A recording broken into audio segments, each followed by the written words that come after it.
Tell me a little bit about your story. Yeah, so thanks for having me. The story's pretty simple in terms of what drives me professionally. Actually, is a product of my childhood. I grew up with parents that were social workers, and they impressed upon me and my brothers and sisters that we just needed to get out in the world and help other people that needed a hand up. Mike, when you think about being the chief executive officer for an organization of that size, what would you say is you're most proud of?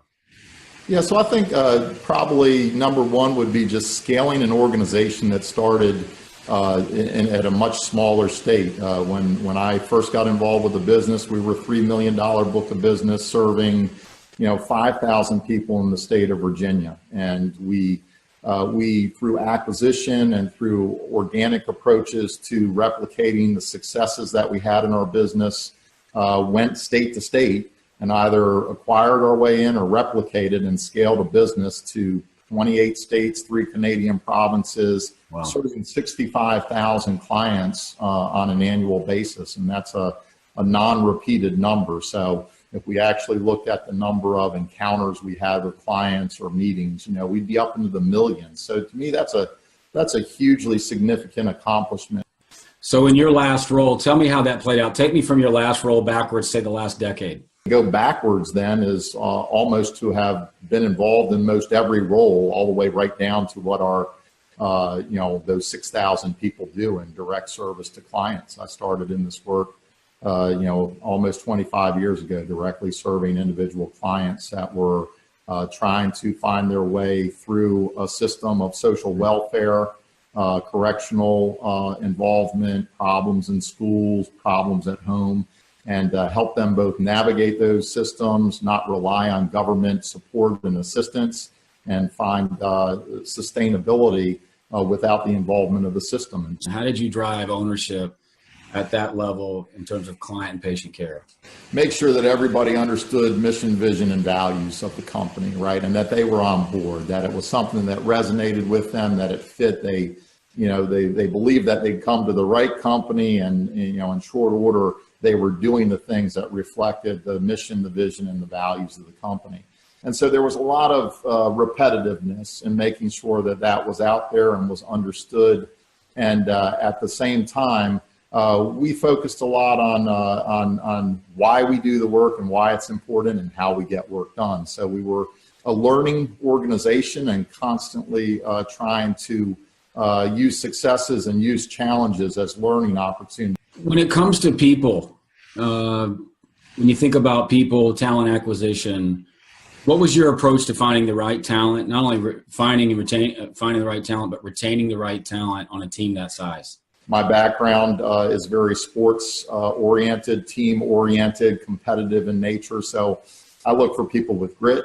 I look for people that have awesome stories of failure that in some way, shape, or form have been redeemed. I like people that don't quit, that are determined, that are perseverant. And I like people that give a lot of credit to others when they're asked this type of question.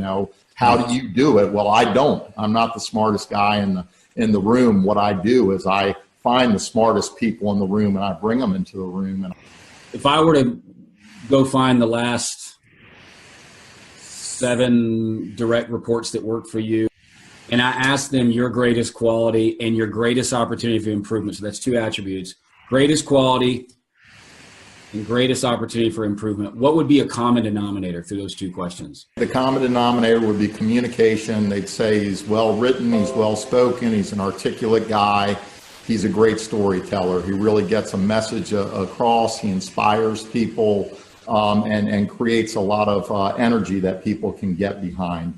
I think the other side of that is brevity. It's never been my strong suit. So paint me a picture of what your next role looks like 2 years after you accept it and what you've accomplished. What would that look like?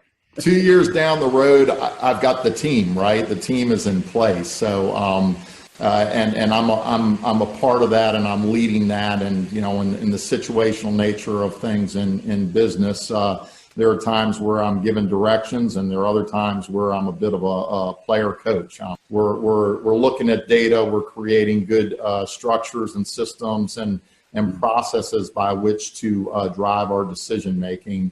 And we're seeing the results in scale, right? Whether that's the increase in the number of lives that we're transforming, the number of offices that we're opening, the number of employees that we are preparing to go out and solve a problem that needs to be solved. What was the best part of the day and the one you didn't enjoy the most? So I like to hear people's stories, and Sure. I like to know what they want to do in the future and how our business can help them do that. So that's exciting to me in the course of a good day. A challenging day was typically, usually centered around an accounts receivable report, or something that was critical to the well-being of the business, getting paid. Final question. If I came to work for you, why would I follow you? You'd follow me because of inclusion. You'd feel a part of the team. You'd feel like your opinion mattered. You'd feel like you actually are able to leverage and optimize your talents within the organization.